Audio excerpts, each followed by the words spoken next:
You know, he's really, he's shameless in intellectual argument. He's absolutely without character, a moral foundation, or even intellectual substance.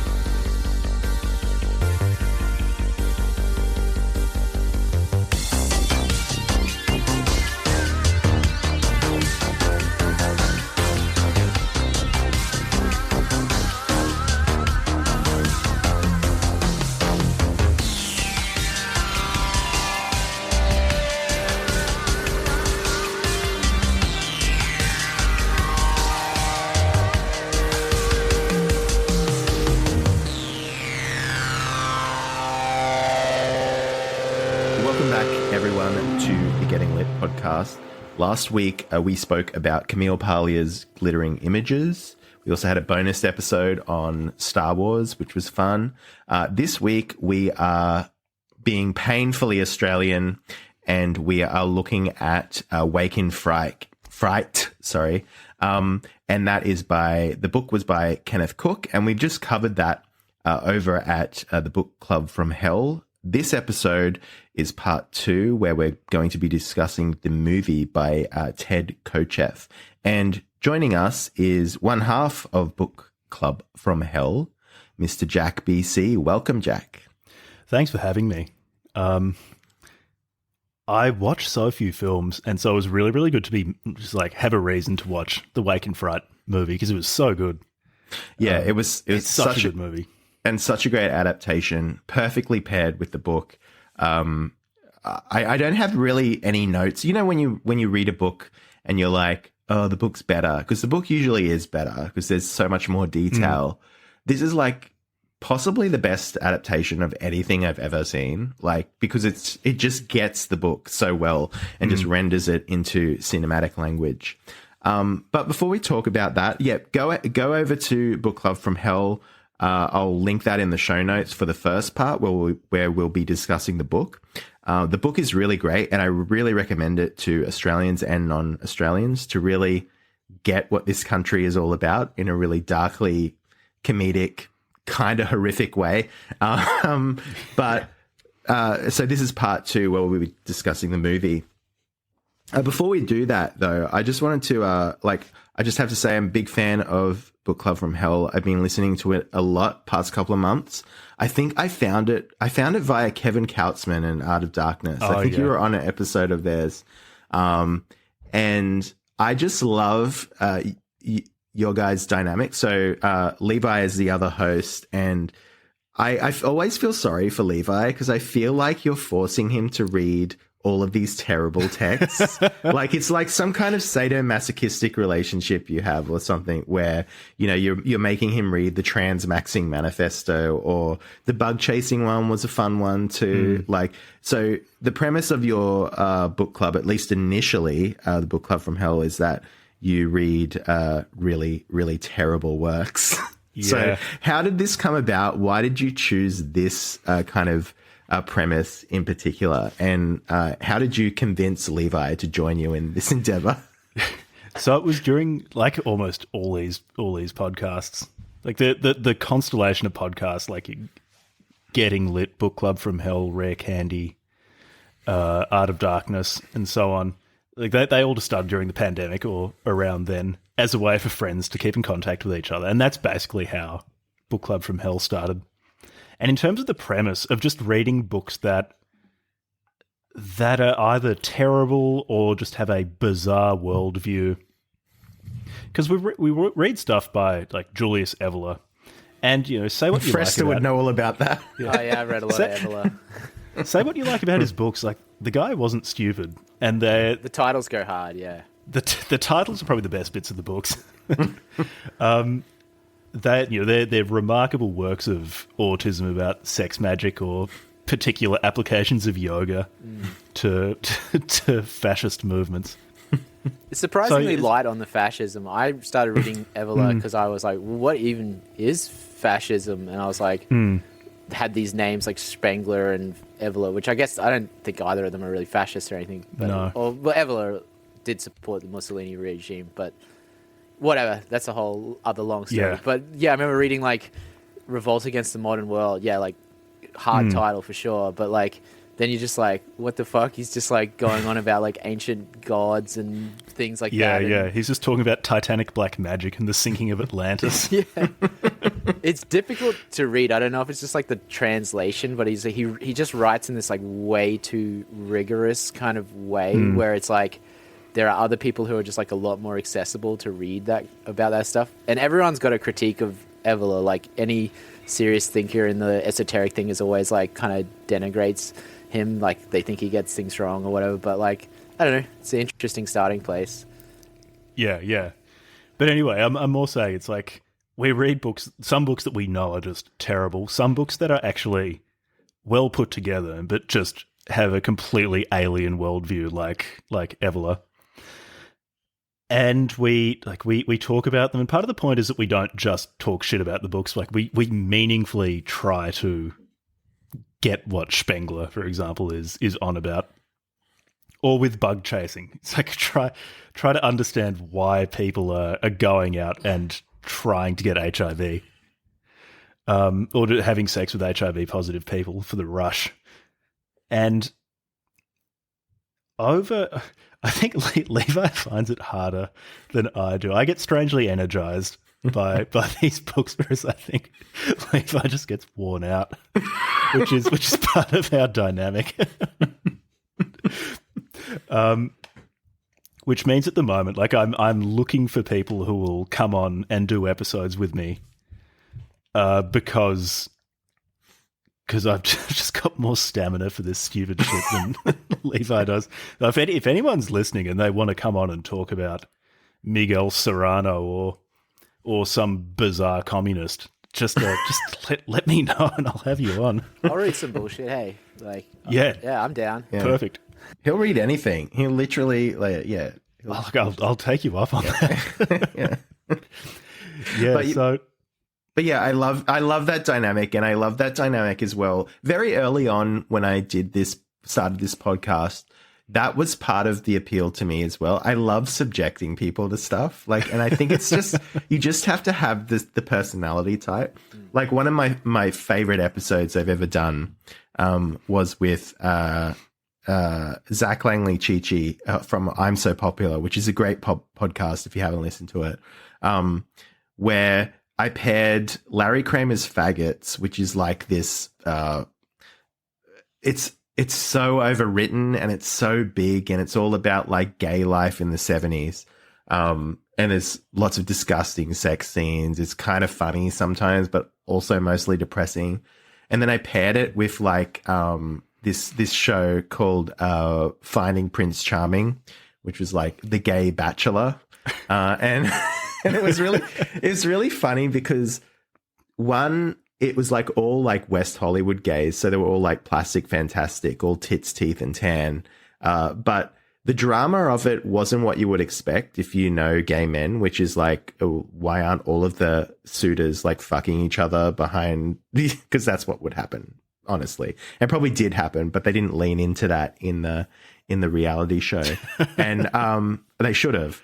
And Zach was like tortured by this. He hated this so much, and like he's very expressive, so he expressed how much he hated this. And yeah, I just love that dynamic of like maybe it's a sadist thing on our behalf that we love subjecting the people to like terrible. Media and books and things like that. Oh, look, if you love it, I've got such a tolerance for this. So you suggesting Wake in Fright, the book and the film, was like these are two really, really great pieces of art. If you want something absolutely dire, just let me know and I'll come on. Well, I remember when you first suggested, like, this is how I know that, yeah, you mean what you say with this, because I think you suggested some, like, because I was like, let's do something Santos Australian. Bonacci. Yeah. Santos Bonacci. Yeah. Mr. It's something like astrotheosophy. He's just he's like this schizo guy who will actually fight people on Burke Street if they disagree with his particular brand of new age woo-woo.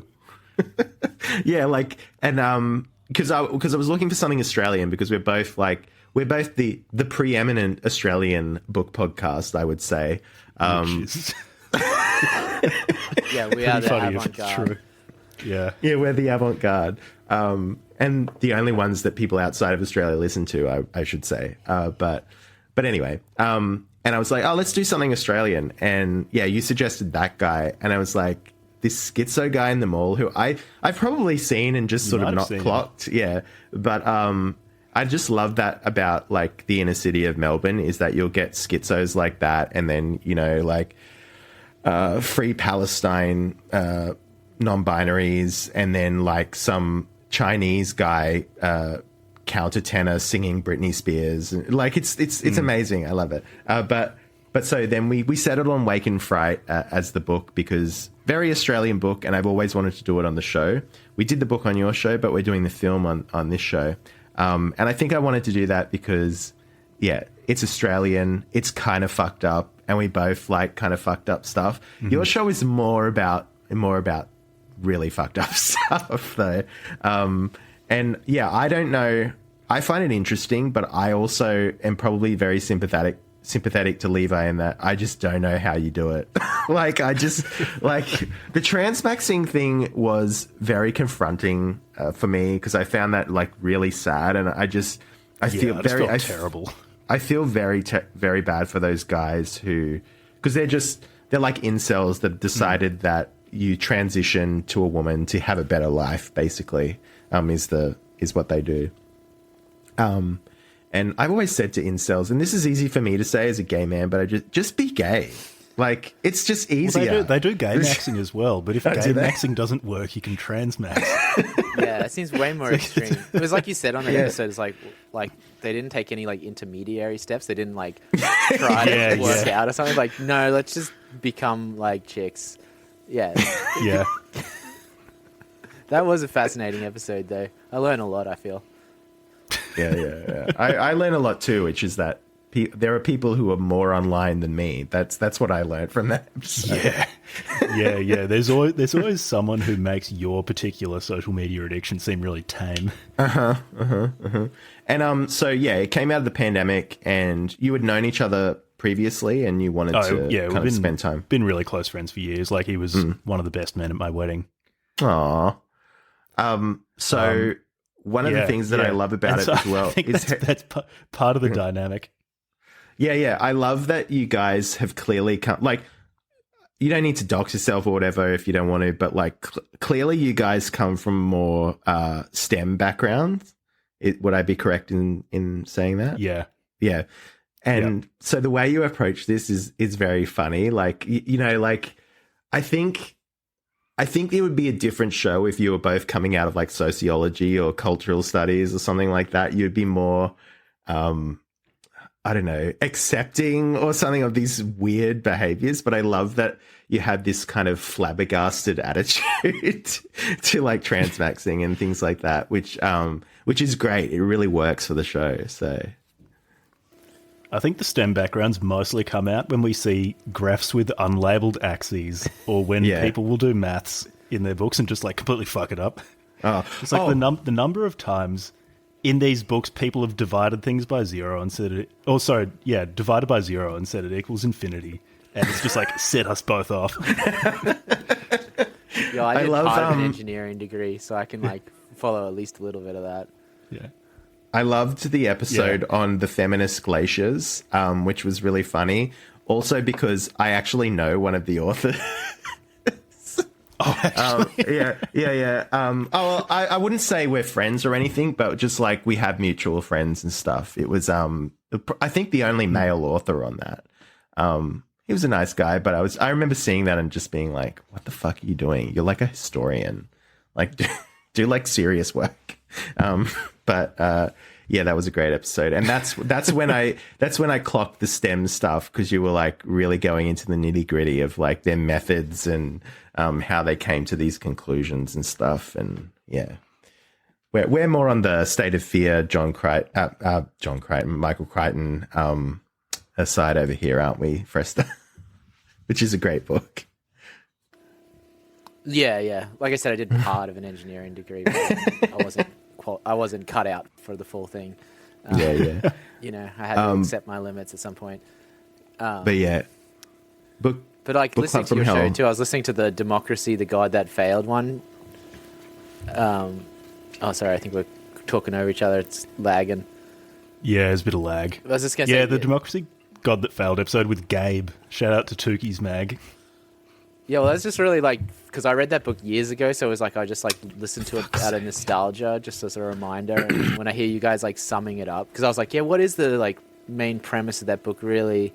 And then when you like very analytically, just like, this is what like time preference is, and this is what he's saying, and I was like, damn, like that's pretty like concise. Like you really like nailing it.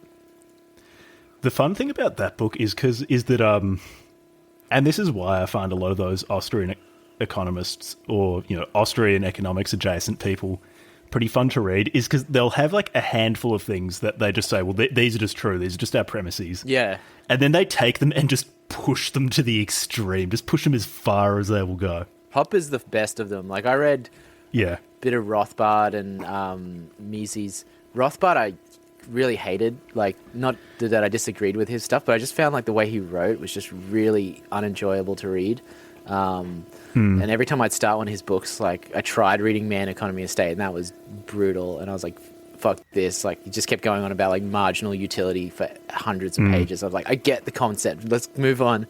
But Mises I found was like much nicer to read, even though like, You might be the first person in history to have said that. maybe, yeah, I know everyone seems to like Rothbard, but I just like, I don't know, maybe I didn't find the right books. But that Mises one that was like economic calculation in the socialist economy, like I read that thing like 3 times because I was like, it's actually like kind of nice to read. I find of all of them, Hans Hermann Hoppe is the most fun because he's just like, he basically pushes libertarianism as far right as it will possibly go before just blowing apart. And he's so confident in his writing. Like there's just not the slightest doubt in his mind that anything he says could be wrong. Yeah. And like his stuff makes sense. It's just like, it's so far removed from any kind of society we live in where he just like you follow the like logical thought process. It's like it all makes sense, and like it seems pretty consistent with the like libertarian anarchist kind of position that it would end up this like extreme right wing kind of almost like fascist kind of libertarianism stuff. Like yeah, where you have insurance companies dictating every aspect of your life. Yeah. Which sounds like pure hell. Actually, just sounds like the worst society you could live in. Yeah, I understand why, like, when people, like, communists hear that, they're like, that is, like, fascism and evil and stuff. And it's like, yeah, I guess so. I mean, it sounds, like, good if you have the money to live in that society well. But, like, a lot of, like, libertarian people will be, like, broke. And then they're like, yeah, no, we need the covenant societies and, yeah, insurance people to provide our defense and whatever. I don't know, they're fun thought experiments, but after a while, like, you're just like, what am I to do with this information? Like, I'm never going to live in a society that's anything near this. Like, there's no political party that'll get me there, even if I wanted it. And, yeah, they sort of, don't like politics anyway, or political parties, so... Yeah. Certainly not democratic political parties if Yeah. you're Hans Hermann Hoppe.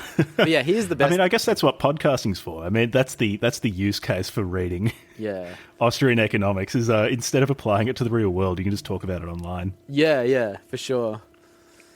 Exactly. Anyway, so that's what our podcast is about. It's also in part a place to I write novels and publish them on the wonderful platform of Amazon KDP, and it's also just a place for me to shill my stuff every episode.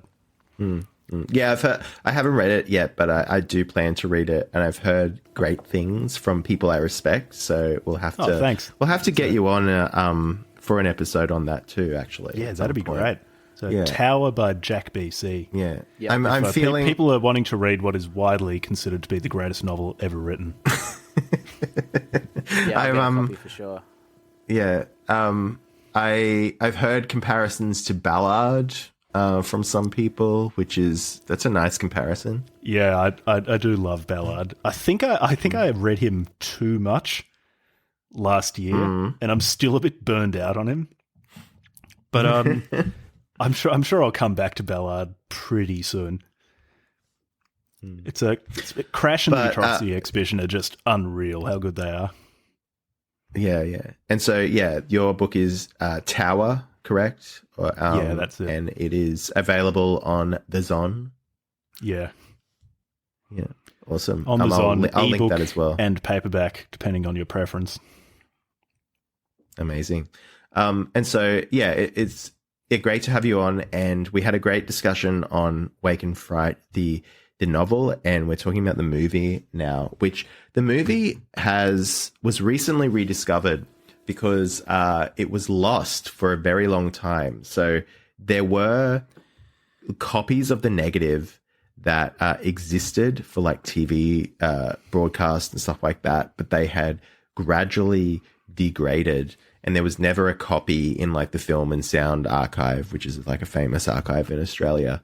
And it almost basically disappeared off the face of the earth until some guy found a copy in Pittsburgh, of all places, and it was labeled as to be destroyed. So it was going to be lost like Tears in the Rain forever. But this guy found it, and eventually it made its way back to Australia. And I think they found more reels and were able to stitch it back up and restore it in, I think it was 2009. It's a 1971 film, I believe. Yeah.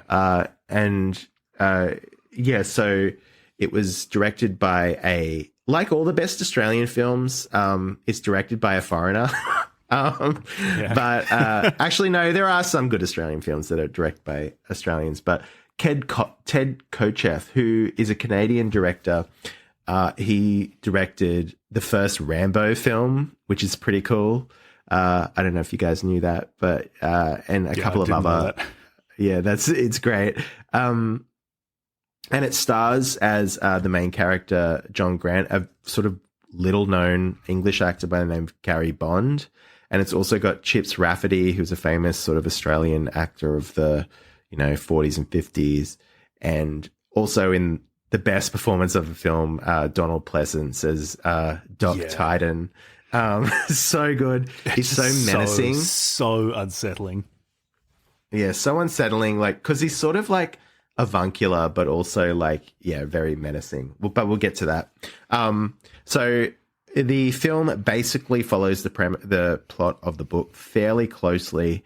So if you want to sort of know about that in a little bit more detail, go to the first episode that we did on Jack's show.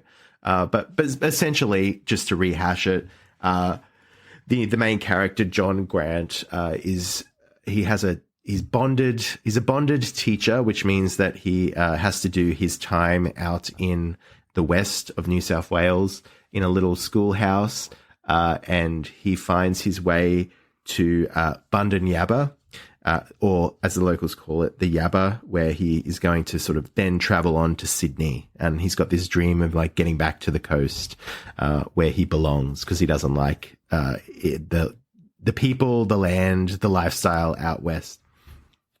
One of the things that I would say straight up about the film, which the film does really well, is that first scene, the kind of 360 panning shot of the land.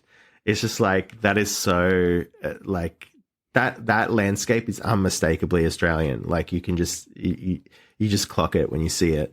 But also this, how much nothingness there is. Like it really paints the picture of like the desolation of that kind of land. And then you've got the little train station, the hotel, and the schoolhouse. And I love the scene of him as a teacher sitting at the desk, the children just like waiting for him to like tell them that they can go. And it's just like this, he's wanting, you can tell that he really wants to leave as well. And there's this great kind of tension built in right from the start. And it's just with kids. But then I love that scene as well, how all the kids then get up and then like they're suddenly just talking to him and wishing him well on his holiday and stuff. So there's this kind of country politeness there that was really cute.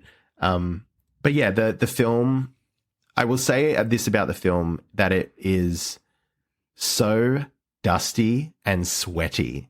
Like the book is that, but it like visualizes that so well. Like the brightness, the like grime, you can tell everyone is sweating, probably because everyone is. But we'll get into more of the story as we go along. But what were your first impressions, everyone, of the film? I really, really liked it. I felt like I got so much more out of it because I'd read the book and then watched the film. Because, like you said, the film follows the book pretty faithfully. There are only a handful of places where it departs, and even then, the departures are pretty minor. Like it sticks to it really well. And because in the book, just because of how novels work, you have much more of John Grant's inner monologue. So you have a better idea of what he's thinking about people. And it's really funny watching the film right after reading the book, because the Gary Bond, the guy playing Grant, like you can see in his face sort of what he's thinking of the people around him, because he really doesn't like the people in Bundan-Yabba. And it's great just coming from the book, because you know what he's thinking. You know what all of those facial expressions mean. Everything in the film is so well cast, especially Donald Pleasance as Doc Tyden. So good. I think one of his the benefits for him is he has those piercing eyes. His eyes. And so but he sort of looks like a kind of funny, a character basically, and that's what he says in the film, that like they keep me around because I'm a character, the drunken doctor. That the from the very start you get that kind of sense of him as this character as well, because he's clearly an intelligent man. He's like writing down all of the winnings and stuff. I'm not sure why, but like some kind of statistical study. I have no idea why he's doing that while he's eating his dinner while they're playing 2-Up. And there's a great little moment as well, which probably was unintentional, when he opens the beer and the beer froth just like splashes all over him. And like it happens a few times in the film, actually. Yeah, that he but like he just shoots it on himself, and he just doesn't bat an eyelid. Like it's just like it's so good. I think it's just for those old style beer cans where you have to like really pull the whole top off. I think it's just like unavoidable to splash yourself if you're drinking from those. Yeah. Well, whatever the reason, it was just so good that was like, just doesn't care. Yeah. It's such good characterization. It's also the film is very beautiful. There are some some shots. It was like you were saying of the that opening shot is really beautiful, but in just such a desolate, terrifying way. Just imagining yourself being in this, like you barely call it a town. Of two buildings, and the stop for the train is basically just a raised wooden platform, and that's it, and that's everything. There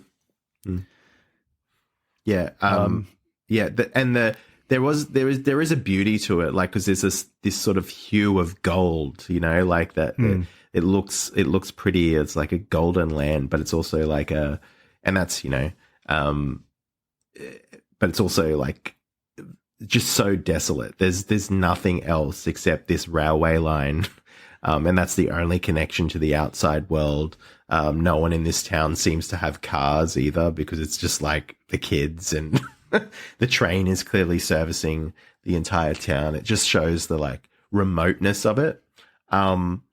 And yeah, again, the heat. I've never seen a film like so accurately portray the heat in some parts of Australia. Like, and I don't know how much you guys have traveled, but I always say this, but no one overseas believes me, but the sun is different here. Like, even if you're not even in the outback, like even in fucking Melbourne where I live, which is like the second biggest city, the sun is different. Like, it's more harsh. Like, I don't know if that's because of the hole in the ozone layer. Yeah. Like you actually are just getting exposed to more ionizing radiation from the sun. Yeah. Because you go to somewhere sunny in like the northern hemisphere. Like, even like I've been to places in the south in the US, and it can be hot, but the sun is not as powerful. It's a very weird thing that I've noticed, and they convey that really well. It's like this, like, it bears down on you. And, the use of light in this film is really, really, really masterful. Yeah, and it's like crazy too, like, when they're showing the like shots in the pub and stuff, and some guys will just be like wearing no shirt at all, but then other dudes will have their like polo shirt buttoned all the way up to the top, or they'll have like a tie and stuff on still. So it's like, it looks like, old westerns where they're wearing like 3-piece suits. It still happens though. Like when you go to the country, it'll be 38 degrees in the middle of summer, and people will be walking around in jeans and a button-up shirt tucked in.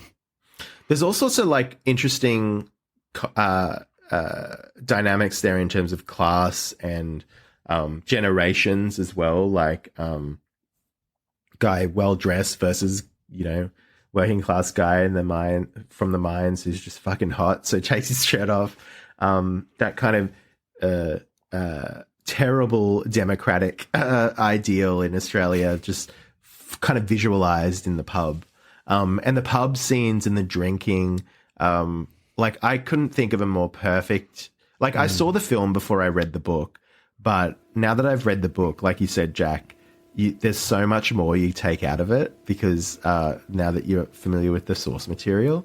But reading the book and then watching the film, the swilling beer, the colors as well, that golden hue comes back in the beer. Like it seems very intentional. Like the landscape in that first shot, like I said, it's golden. It's like it's just covered in beer. Like it's that they got the beer goggles on or something. Yeah. Like, I love that. I'm not sure. And I if loved. Sorry, go on. Go ahead. I was just going to say, you're talking about the locations.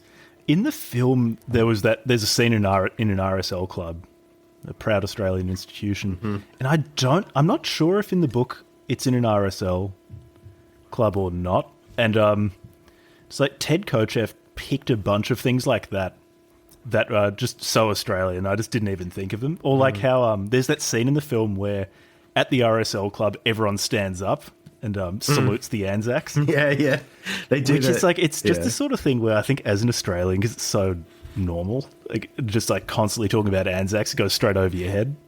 But for a Canadian filmmaker, he picked it and put it in. Because it must be so like wild to just see these like Australians just drinking and acting crazy and stuff, and then everyone's like, all right, quiet, like we got to observe 60-second silence, and then this like order like descends over the place, and then as soon as the 60 seconds, and they all genuinely mean back it, to the pokies, but they're they're being earnest about like their respect for the like Anzacs, and then just like back to gambling and drinking and swearing. And it's only Grant that like he's looking around and kind of rolling his eyes, and I just felt like that was such a good city country or class divide as well.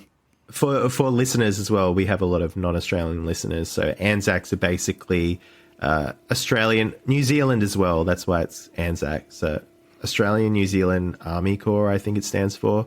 And it's sort of like a kind of like Veterans Day kind of thing where the Australian culture respects the Anzacs. And an RSL club is what's called a Returned Servicemen's League club, and which, usually it was at first open to the veterans who came back and they could gamble, get a cheap dinner and drink some beer. And it's sort of like holds this almost civic religious role in Australia in a way. And there's a scene in the film at the RSL club where everyone's like gambling on the slot machines and like getting pissed and really rowdy, and then it's all quiet to do the lest we forget tribute to the Anzacs and the veterans. So and that is a real key part of Australian culture. But that you are correct in sort of just saying that someone outside of Australia seeing that and like noticing that he was noticing. So like, and that was good. Like, and he rendered that really well, and it's actually quite funny. Like you can see the humor in it. That like these rowdy people, they're not completely out of control. They can be corralled by these very strong nationalist symbols.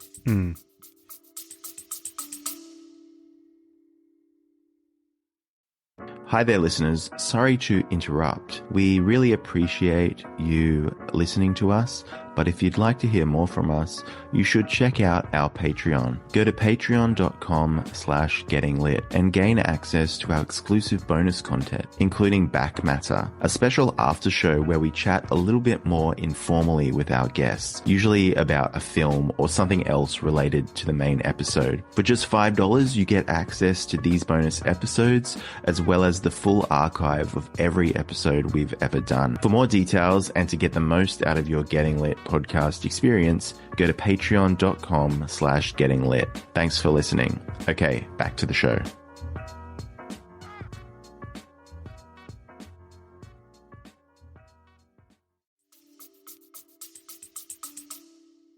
It's an aspect of the film that I liked a lot because the book has humor in it for sure. Like very bleak, dark humor, but it's in there, and I feel like the film leans into that. Yes, there are some really funny moments in the film, like with I mean, maybe it's funny for Australians and for non-Australians, sort of mystifying, but like that RSL scene is just so aggressively Australian, and was played so well that like it got me laughing out loud.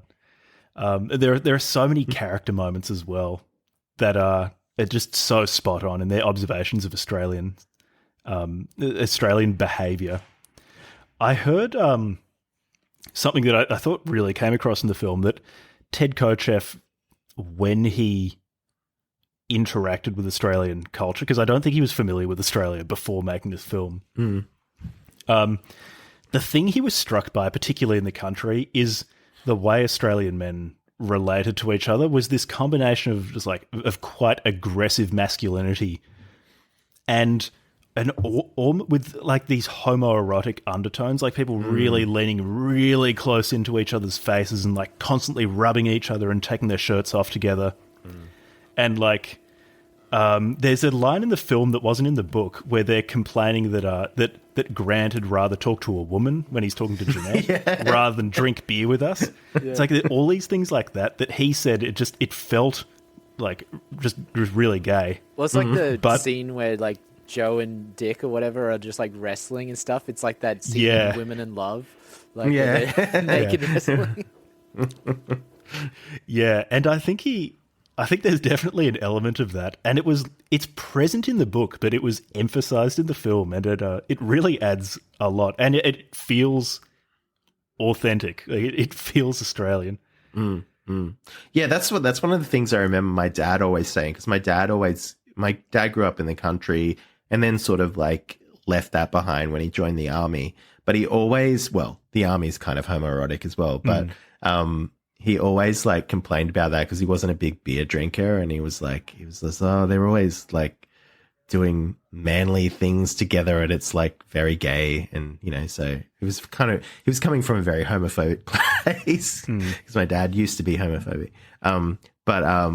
Yeah, and she just never vibed with that aspect of that kind of Australian culture. But it's definitely there, and it's probably why I find it appealing. It's like sweaty men wrestling, sweaty hairy men wrestling. Yeah, I'll sign up for that. But yeah, I love those scenes. When he first comes into the pub and meets the cop, Crawford, is so funny. Chips Rafferty, like, what a performance. Yeah, so good. And I don't know much about him, but he was a fairly famous Australian actor, sort of post World War II, possibly even a bit before. But he really, like you said, he really nails that kind of Aussie. And being a cop as well, the depiction of police in this was like, again, hinted at in the novel, but really embodied in this character, where the cop in this kind of town, possibly the only cop in this town, is just sort of like just keeping an eye on things. Yeah. Not doing like investigations or anything like that. Just like, keep it down to a dull raw. That sort of like, making sure the rabble isn't getting too out of hand, but, you know, letting them have a bit of fun sort of thing, which is such a, I don't know if cops exist like that now. I feel like this is something we were talking about in the last episode, that we don't have that kind of skirting the rules thing as much anymore, culturally. But yeah, so, and the way that he was drinking beer, buying beer, offering beer to the guy, watching Grant drink the beer, and just watching, sort of forcing him to skull it was just so funny. Yeah. It was too good. Yeah, and Grant would just be like, "Oh, I'll just got to finish my drink, I guess," and just watch him just like have to just like skull the whole thing down. Yeah. One thing I really liked about, I'm not sure if Chips Rafferty was this tall in real life or not, but I really liked, and it really played into the power dynamic of Grant feeling so out of place in Bundon Yabba. But Crawford is so much taller than Grant in every scene. He's just towering over him and looking down on him. Mm-hmm. You know, if that was casting, then, you know, he was so well cast. If they just like made him stand on a platform to give that impression, that was perfect as well. But that's something that in the book wasn't there, but I felt like was just such a good touch in the film. Oh, yeah. I can't remember if it was Kenneth. I think it was Kenneth Cook who thought that the casting of was it Gary Bond as John Grant, well, he was too pretty. But I think it really works that he's pretty. Fit. Yeah, like that he's pretty, and like he has to interact with all these outback mutants. Like it's great. It's great. It's great that he's statuesque, and there's that one lovely, like very well lit nude scene after the night, and he's like he looks like a Grecian sort of statue, and is very pretty. And that works definitely in terms of the difference between him and everyone else, you know. Yeah, because basically everyone else is so much larger and more robust than him, except for Titan. Yeah. Yeah. The basically all the casting was perfect. Jeanette's casting as Sylvia Kay was really good in that there were so many shots of her where it like just the misery and boredom in her face was so intense. I mean, of course, like in the book, it's noted that she initially seems really bored around Grant, but it's just turned up to 11 in the film. It's just so uncomfortable. And I love that how she's not met him like 2 minutes, and then she's like leading him out the back to get porked. Like I just thought that was so funny. And the way she does it, the way she performs it too, is just so matter of fact. Like it's not. She just has a very blank expression on her face, and just like drags him out the backyard, and like it's really funny. One thing too that I think the film did really well was it made things feel much more surreal than they did in the book. So in the book, I think the desperation of Grant was handled better. Just because you got access to his thoughts the whole time, and so I felt more stressed by the fact that he had no money and he just didn't know what he was going to do for 6 weeks. And that was less strong in the film. But then what the film did so well was it's particularly after he wakes up, I think, when was it? He wakes up after having gotten really, really drunk, and just suddenly the town is so much more threatening. It's like all of these zooms into people's faces laughing, and he feels like everyone's staring at him. Oh yeah, it's after he wakes up, the morning after he's lost all his money. And the film just suddenly gets way more surreal. I think the woman, the receptionist in the hotel he's staying at is suddenly just behaving so much more strangely, and the mannerisms she had the night before are exaggerated in such a way, not so far that it seems like something that no person would do, but enough that it seems really unusual and you really notice it. And I felt like that decision was great. It made everything feel so much more surreal. Yeah, it is and it is like in terms of the plot, it fairly closely follows the novel in that it's this downward spiral of this school teacher who figures out that he could pay off his bond if he like doubles his money on this 2-up game, this gambling game. And he loses his money and then just like continues to descend, but he's still getting offered free drinks by all the people in the town and stuff. But in that, yeah, you are right that there's this hinge point where it just starts to get more surreal and menacing. And there's that great scene as well. I think it's towards the end, but it's sort of signposted in this bit of the film where the coins on 2-Up have the little X's on them, and they do the like really.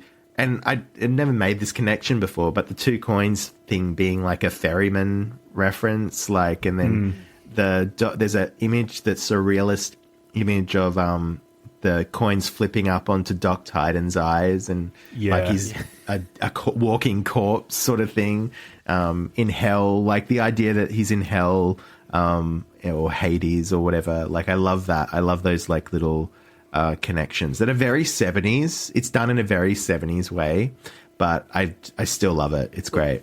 That image of like Doc with the like coins with the X's on his eyes, like that was my first introduction to the film. Was like I played in a band years ago and we were meant to play this like festival thing at the Step In, and that was the poster, was just that image. So it would have been like 2009 when the movie was just reissued, and we actually didn't get to play the show because the guitarist of my band was banned from that pub, and once they figured out it was him, we got kicked off the show. But I still have the gig flyer somewhere. And so I remember seeing that, thinking it was like looked kind of cool, and then the friends from that band showed me that movie, and at the time I was kind of like I have this sort of like thing from like traumatized through schooling of showing like lots of boring Australian movies where it's just like I didn't really like. I remember being made to watch like Rabbit Proof Fence in high school, and just maybe it's a good film, but I just thought it was the boringest thing I've ever seen. And like I guess when it's like real, like when you're actually surrounded by just boring Australian landscape, it's like the last thing I want is just to watch like a 2.5 hour meditation on that, So I remember having like this like, oh, we're gonna watch this boring Australian movie, and then like watching it and being like, holy shit, that is dope. Like, and no Australian film has like been better that I've seen since then, like has topped that movie. And so it was like, I didn't even know it was a book until doing this. So it was like then reading the book and being like, this book is incredible, and then rewatching the movie and be like, yeah, it totally holds up. Yeah, this film is often considered a kind of gateway film to, because it played at Cannes and was very well received there, and it's often considered a gateway film to like the kind of Australian new wave in the 70s and 80s, which is directors like George Miller. Who did Picnic at Hanging Rock? Was that Skepsy? I can't remember. Or Peter. I can't remember. But anyway, right? Like Peter Weir, yeah. Those sorts of people kind of came out of that movement. And because it was like prior to Wake in Fright, a lot of Australian films were kind of, like that boring either bush rangers, which that's fun, but there's a certain romance to that. Like they're romantic films, not necessarily like high realism.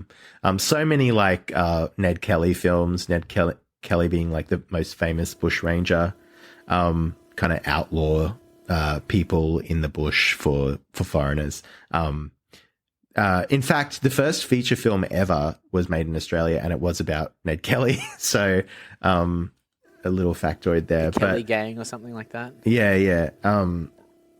So previous to this, Australian cinema had been all like kind of, all of that sort of stuff, historical stuff, colonial stories.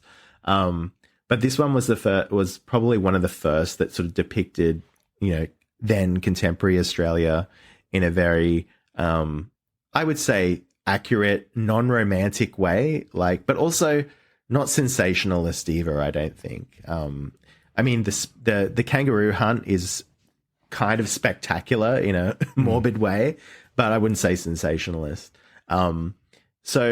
And then after Wake in Fright, we got a whole heap of Ozploitation films, which is what they've been retroactively labeled. Things that people like Quentin Tarantino have championed. And of course, like Mad Max and all those like famous films.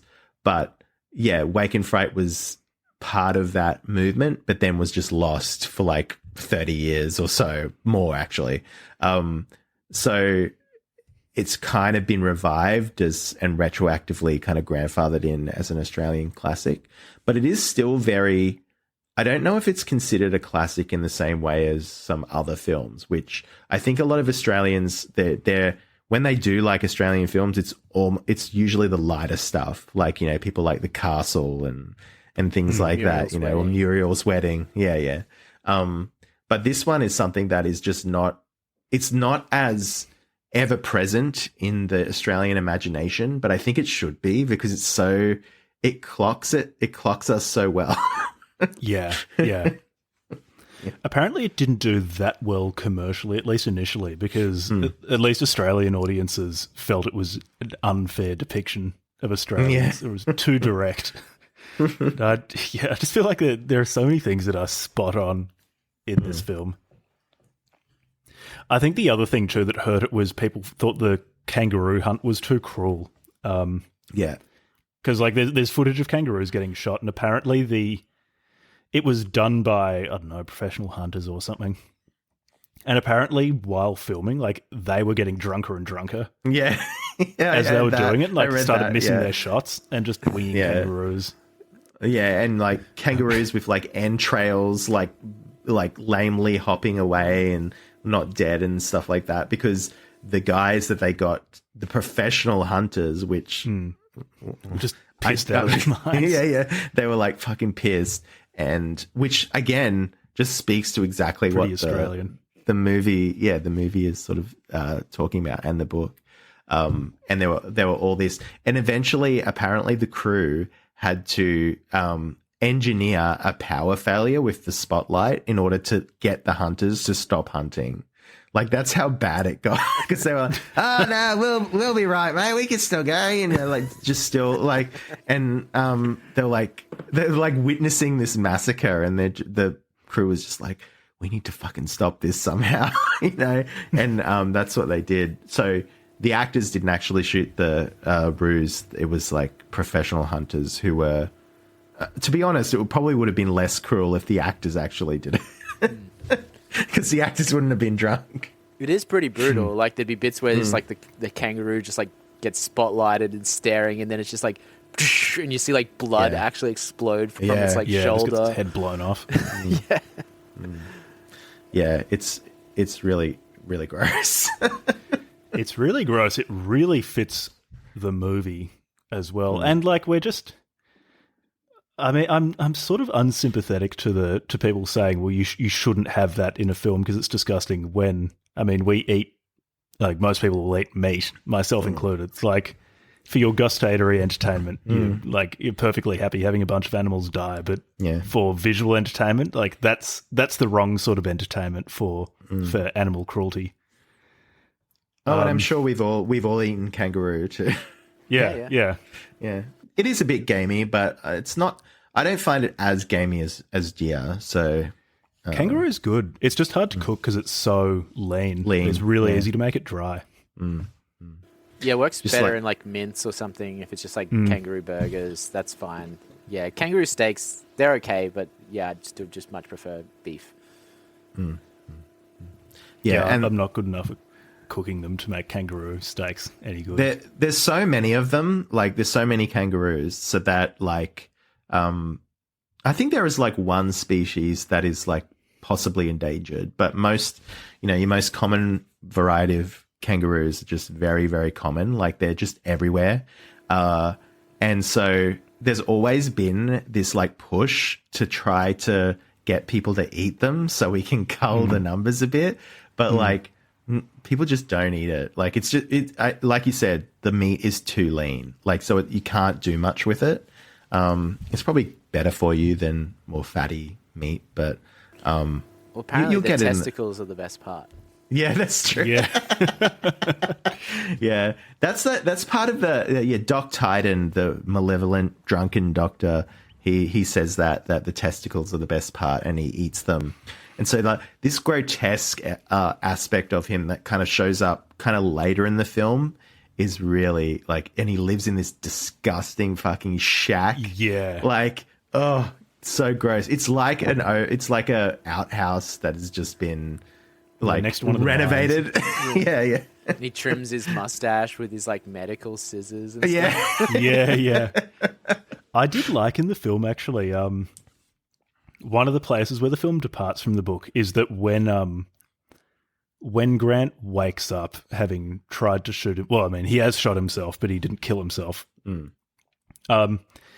It's Doc Tyden who sees him off on the train and like comes to see him. And I liked that because in the book, Tyden disappears and he's just this malevolent character. Whereas in the film, he's brought more in line with a lot of the other characters where they've got a lot, they're kind of animalistic in many ways, but they've also got positive features to them, like Crawford, who's looking out for Grant the whole time while he's in Bundon Yabba. Or Dick and Joe, who, I mean, again, like Grant doesn't really like them, but once Grant settles into their hunt and gets trashed with them, they're pretty friendly to him. Yeah. And I like that Doc Tyden was also given that treatment in the film. He was made, I don't know if you call him sympathetic, but he was made more of a Bundon Yabba man in that he's got all of this boorishness and aggression, but he's also strangely friendly and strangely dependable. And then he's like reciting like Plato and Aristotle or something, Socrates or whatever. Yeah. I liked that edition as well when they smashed up the pub. Yeah. Everyone, like that's funny too. Just like they're just that drunk, all they're just doing is just like fighting and just like wrestling and smashing up the pub. And that old guy's just like, you bloody maniacs, but he still just like serves some beer. Yeah. And I like that. I mean, I hate the term world building, but I like that bit of world building because it's like, yeah, the implication is, well, this has happened before, and he's going to fix it up, and then it's going to happen again. Yeah, and you just deal with it. Well, he wouldn't have any business if, if he just kicked, shot them, banned all these people. Yeah, yeah, that was funny. I liked the drinking culture stuff. It really gets right. I don't know. Has that changed though? I feel like this is possibly a generational thing, where men still go out on the piss and get rowdy? It seems much more corralled now. At least in the cities. It might be different in the country still. I think I haven't really done it in the country, at least. I mean, my partying and clubbing days are well behind me, but... Yeah, same. It was, I like... It felt different. It was more like as teenagers, going out into a park and getting blackout drunk by just strawpedoing a bunch of vodka cruises or something. Yeah. and then with clubbing, it was different because it was like you would, in Minecraft, snort an unidentified white powder. And so it was a different type of rowdiness to what's in Wake in Fright.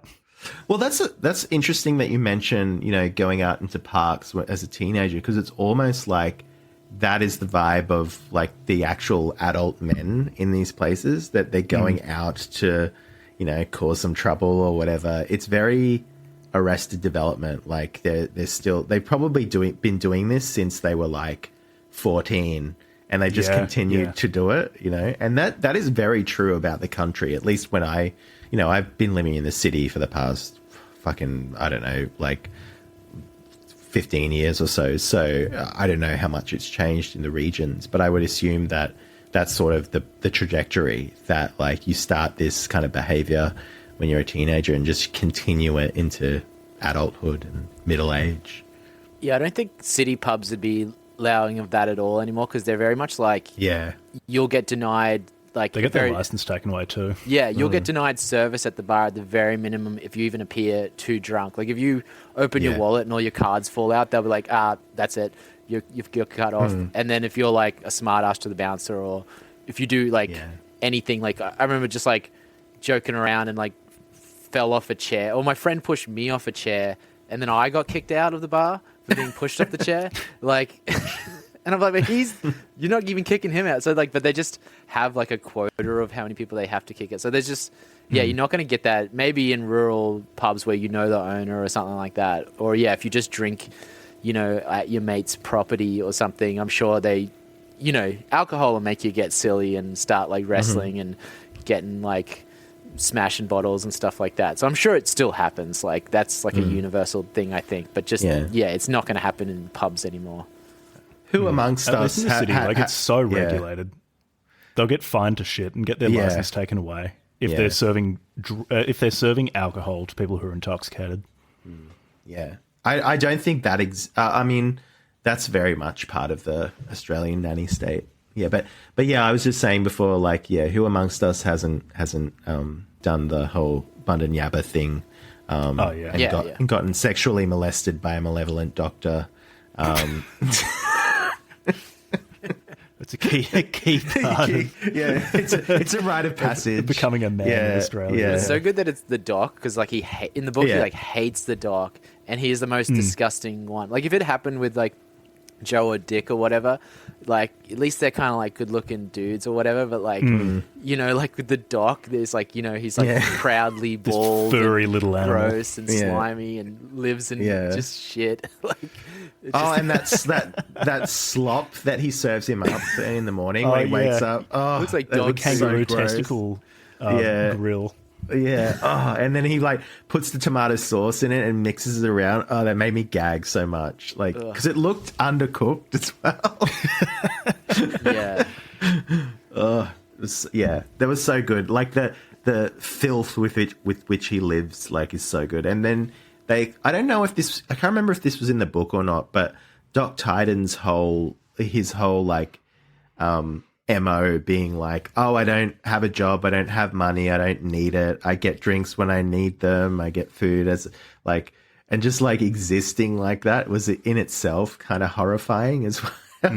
Especially someone who's like, a professional, like an educated person who's just like gone off the rails and just left it all behind. In some ways, he's the most savage out of all of them, particularly in the film. Yeah.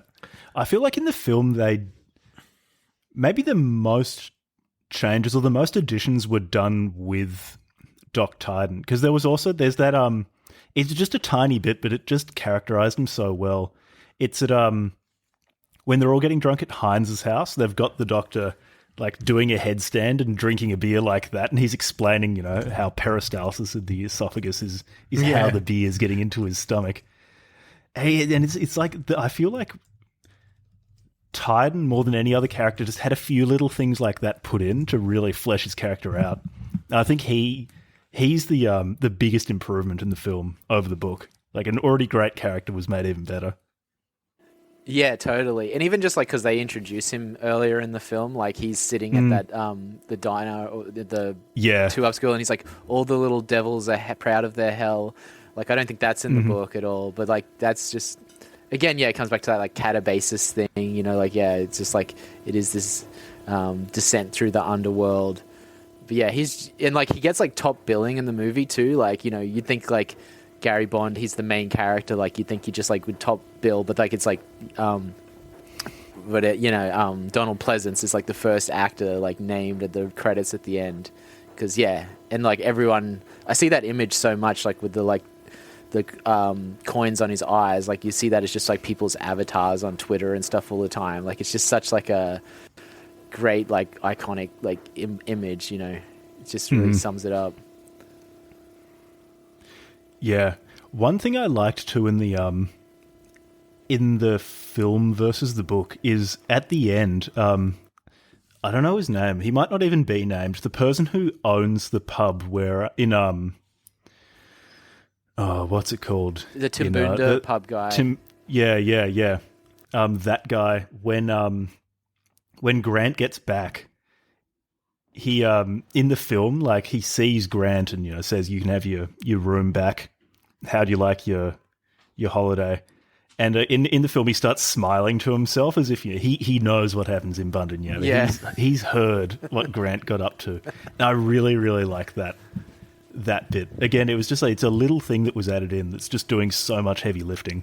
Yeah, no, that guy's great. He's like almost seems like he's like delirious from the heat, like where he's just like always kind of like got this like malevolent smile and just like the way and he's sucking down a bottle of beer. Yeah, the way his face looks and stuff. Like I just like you just know people that like like it is a very Australian kind of phenotype. This kind of like bulbousy kind of like nose and yeah, just something really like that they've captured with that guy for sure.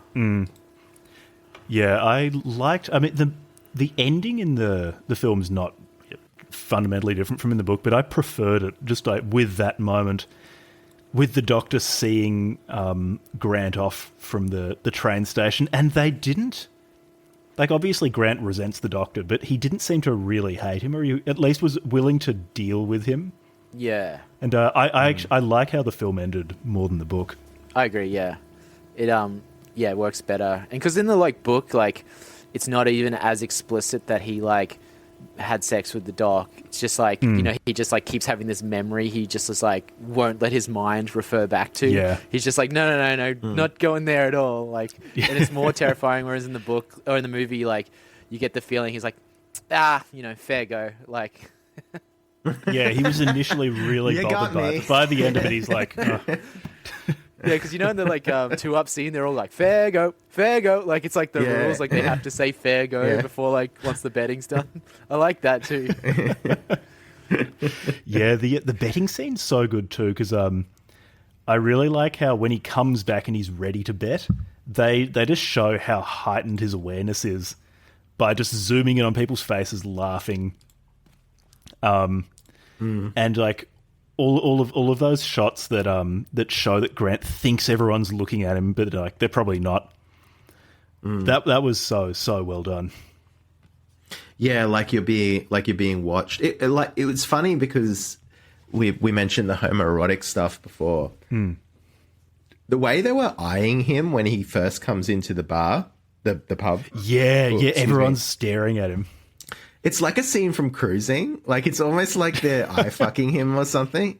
You know what I mean? Like, because it's not just, some look at him with a suspicion. Others are sort of, like, looking him up and down. And it's like, it's kind of like the same way gay men look at each other up and down. And I found that really funny. Like, and I liked that it kind of went there with the homosocial, homoerotic kind of spectrum there. And then, obviously crosses that line with the doc more explicitly in the film. Well, it's implied in the film directly. You don't see anything, but they just sort of hold their gaze that drunken night, and then the next morning he's doing up his fly. Yeah. It was a lot more explicit in the book. Yeah. Sorry, in the film than in the book. Film, yeah. But then it's just like, so there's something to that. There's something to the, men looking at men, and it's not a gay thing, but it actually kind of looks the same, like just practically, just like, is this a gay pub when they're all looking him up and down? I mean, he is pretty, so. And he's got that British accent, like that just makes him even more like effeminate and like out of place. Yeah. Even that bit where he's talking to Jeanette and he's just like, yeah, I like come from Sydney, but I really just want to get over to England. I want to leave. Yeah. Yeah, that was a new addition in the film that I thought was really good because it just fits his character so much. It's like, of course he doesn't just want to get to Sydney. Like if he really is this kind of guy, he just wants to leave Australia. Yeah. Meanwhile, every fucker wants to come to Australia now, but we don't need to go into that. Yeah, there's a bumper sticker that categorizes. Summarizing my thoughts. Probably many people in Bundan Yabba have that. Which is so funny that like the people who are sort of like that live in areas that aren't kind of affected by immigration. They're like, fuck off, we're full. And I'm like, you're not. How about you take some of these people? No, they want to keep the Bundan Yabba culture intact. That's right. It's the last bastion. Yeah. But yeah, and also the actor who plays him was a homosexual too. Apparently had an illicit affair with Ian McKellen back in London fairly soon after or before. But but yeah, so that just adds to the I don't know, would we say the sexual charge of the film. And again, the it's all men. Like the entire cast is men, and like it couldn't be otherwise. You know, in a place like this, I just love that element of it. Yeah, and like he never ends up having sex with Jeanette either because he's just too drunk and munts everywhere. It's like that's his interaction with the one meaningful female character. Yeah, it's so funny. It's a funny film. But it's also a disturbing film. It's darkly comic, and it's very Australian to combine those things. I think to be kind of funny, but also kind of unsettling as well. Frester, are you getting titty mags? What's going on over there? No, I was just thinking the Jeanette thing. It reminds me of like a Roxy Music cover, like the way she looks, like like that.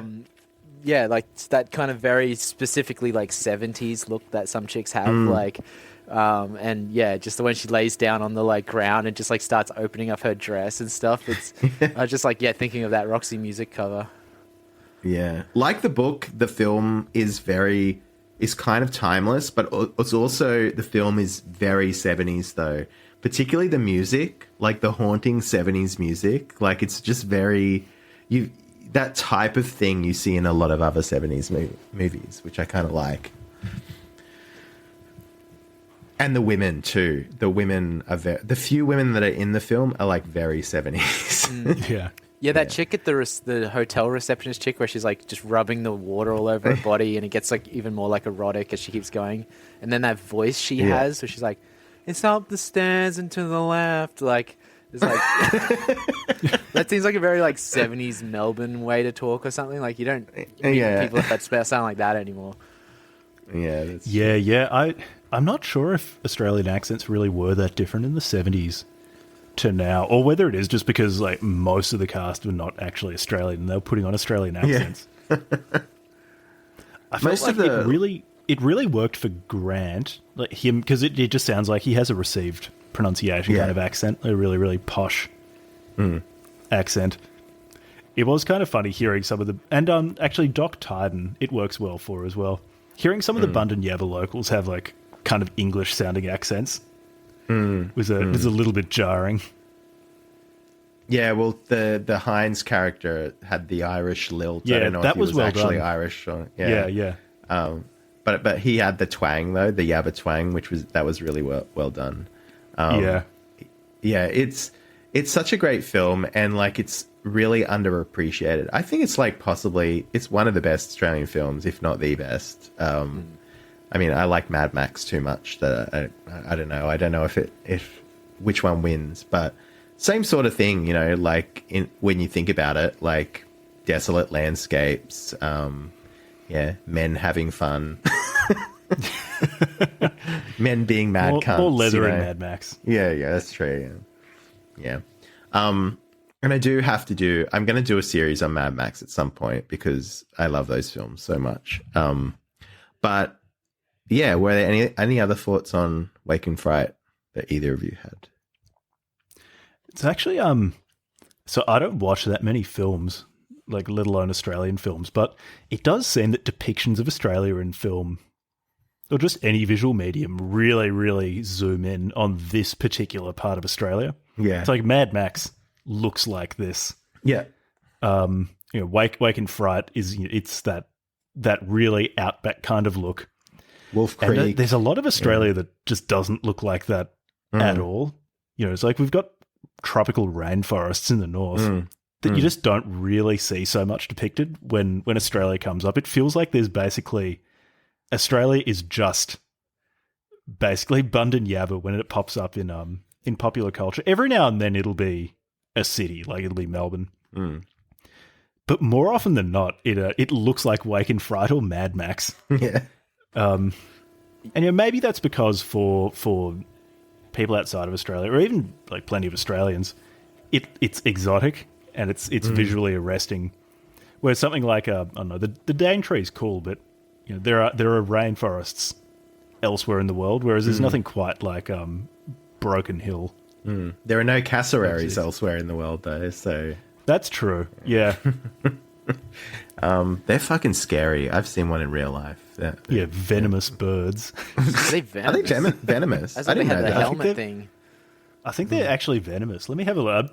Make sure I'm not making this I know up. that they've got huge fucking claws that could disembowel you. Cassowaries do not have venom. Okay, I did just make that up. I was going to say, that's even Platypuses do. Platypuses have venom. Yeah. There's like in a their toxin hind on paw. their spur or something. Yeah. I was really into platypuses when I was a kid. They are weird creatures. They're like kind of mammals, but they have a beak and they lay eggs. Very strange. Ornithorhynchus anatinus.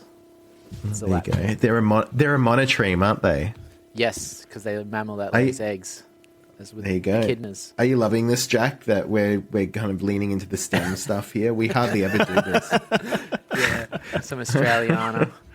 Yeah. But yeah, Australian films too, they have this like surreal quality to them a lot. Like it's always like in the desert and stuff, and the way people talk in the movies is actually not how Australians talk. You know, it's always like these pregnant silences, like someone will ask a question and then they either don't get answered or they take like 15 seconds to do it. Like actually in those places they talk really fast and a lot. Like it's not like that at all, but it kind of works. It gives you this like sense of like the sparseness and the desert and the heat. I guess it just really communicates the heat. It's too hot to talk. It's almost never vulgar enough, I find, the communication. Yeah, that's true. It's like fucking as a filler word. Yeah, the problem... Calling people cunts. They're not saying gammon and cunt and shit like that. Yeah. The problem is that I think because a lot of state subsidies, that like they have to ride this line of being like publicly acceptable. So it's sort of... The films are always worthy in some way as well. Like so many Australian films about fucking drugs too. Like it's like you get Outback, and then if it's in the city, it's got to be about drugs. It can't be about anything else. Of Melbourne. Yeah. Like, but yeah. So there's all this like government sort of. I would say like not necessarily like the government interferes, but if you want funding from the government as a filmmaker, you've got to make something that in some way, I don't know, is worthy culturally or like socially. So there's like heaps of drug films, like outback community stuff, Aboriginal stuff as well. Like, so it's sort of, I think that's possibly a problem. I think it's a big problem actually, but should go back to like just getting foreigners to come and make some shit like like films about shark attacks in Perth or something. That's right. And yeah, you are right. The Daintree rainforest is beautiful and should be used more. But I think it was used like they used to use it in those like old TV shows, like not Xena, but like those sorts of shows when they needed a jungle and they needed it for cheap, so they would do like. There's Fern Gully, which is set in like Byron Bay, but I mean it's sort of like one of those like rotoscoped cartoon kind of things. That's a great cartoon. I need to revisit that. Yeah, I watched it a lot as a kid. It was like one of the tapes my grandma had, so you just watch The Last Starfighter and then you'd watch Fern Gully. But yeah, just generally I think that the films lean into the landscapes and that kind of landscape in particular, that kind of outback, deserty sort of landscape on the edge of, and very hellish and on the edge of civilization. And I think they use that because, like you said, Jack, it is the most unique landscape. Well, we have every kind of landscape that you can think of. We even have snow-capped mountains. Maybe not snow-capped, but there's snow on them. Mighty Mount Buller. Yeah, the mighty Mount Buller, yeah. So, yeah, but it is an interesting... This is the best one of those sorts of films, I think, where it takes you into that kind of outback landscape, but also the outback psychology and, in a way, the national mythology of Australia. So if you really want to understand Australia, warts and all, I really think that you should watch Wake in Fright. Yeah, and then you don't need to come here. You don't need to talk to any Australians. You have a perfect knowledge of what it's like. Yes. No, it's much more civilized now, I think, in most places. Maybe still a little bit like this in the remote places. Yeah, it's yeah, pretty much just don't come here. Brooklyn in the cities, just like hipsters and people with like ironic tattoos and craft beer and stuff like that. Oh, the ironic tattoos are already aging like milk in the sun. Yeah, I never got tattoos, and I'm kind of glad that I didn't. I do like tattoos. I dodged that bullet. I got one, but it's on my back, so it's easy to forget about. Yeah, what is it? It's my initials in Russian Cyrillics. Oh, you nerd. Yeah, I know. It looks like it says, because like the Russian D looks kind of like an A, and the Russian F looks like an O with a line through it. So it looks like it just says Mao. People are like, Mao? What's that about? I'm like, oh, no, it's MDF. Yeah, but that pretty much like cured me of any curiosity about tattoos. Yeah. I was like, all right, I've got one now, and I don't really want to spend all my money on this shit of bands that I don't like. Got Mao on your back, and meanwhile you've got the Hitler wing of your library. Yeah, I got to get the like black sun around it or whatever. Get it over your heart. Get it done in Bali or something cheap. Yeah, they wouldn't do it here. You try to do any like swastikas, they would just be like, we will go to jail for giving you that. I've just got the best idea for the modern Australian novel, that perhaps a successor for Wake in Fright. You mentioned Bali. They need to do an Aussie tourist in Bali Wake in Fright. That would be a banger. That'd be pretty funny, yeah. Just like getting fed metho by the locals because they don't want to give you the real stuff. Yeah. There'd be no way not to make it racist, though. Like, yeah. That's the real Australian experience. Yeah. It's like behaving like an absolute fiend in Bali. Yeah. In a like luxury hotel that you're paying $50 a night for. Yeah. Well, if there's nothing else, fellas, thanks very much for joining us today, Jack. Thanks for having me. Shill your stuff. Talk about your novel, what's it about, and why people should buy it. Yeah, so I've got a novel out at the moment called Tower. I've got something else. I've got another novel that'll hopefully be coming out, I don't know, in the next 6 months. We'll see what happens. Anyway, Tower, it's sort of a surrealist sci-fi novel. It's about basically a tower that is growing larger and larger and larger, taking in the world around it, changing the world around it to suit its own needs. And it's from the perspective of a man who is in a relationship with someone who may be responsible for the tower's growth. He's not sure. He's not trying to change anything. He's just trying to understand why the world is changing around him. And if you want to hear more about it, I recorded an episode with Brad Kelly on his podcast, Method and Madness. One with Kevin Kautzman and Abby Lucas over on Art of Darkness as well. I think, we got an episode on our podcast too, Book Club from Hell. You can find all of those. If you want to hear more from me too, you can listen to Book Club from Hell, where Levi, my co-host, and I read and talk about bizarre books. Those are my public-facing projects, if people are interested. Amazing. Well, thanks so much for joining us. And yeah, we'll have to have you on again. We'll have to read your book, and we'll have to do an episode dedicated to that. In the future sometime. Beautiful. Yeah, thanks for having me on. If you want to come back on Book Club from Hell, open invitation, just to shoot me something weird you find, and I probably will read it. Sure. We can find something weird. Yeah. I'm sure. That sounds fun. Let's sign off. Each sign off with a very, very Australian sign off. I'm gonna be like, no worries, mate.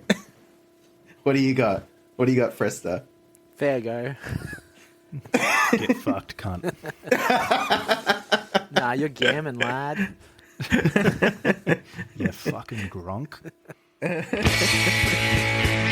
thanks so much. Cheers.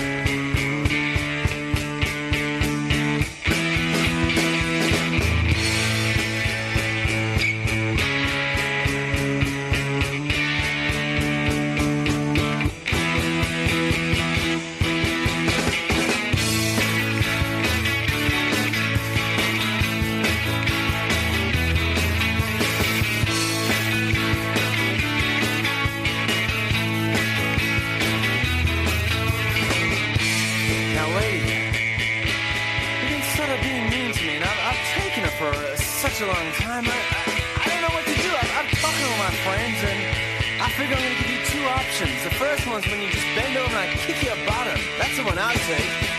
I guess this is number two, honey. I'll punch you with the fist of my God. I'll punch your ass with the fist of my God. I'll punch you with the fist of my God. I'll punch your ass with the fist of my God.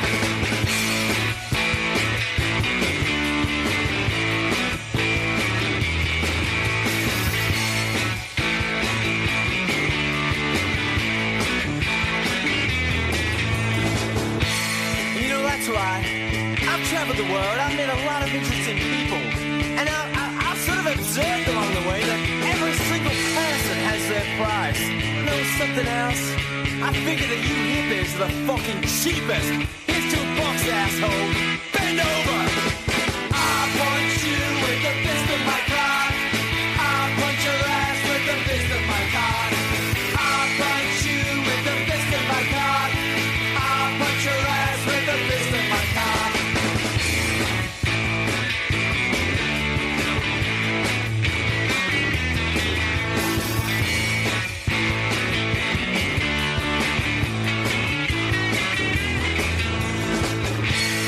And you know what?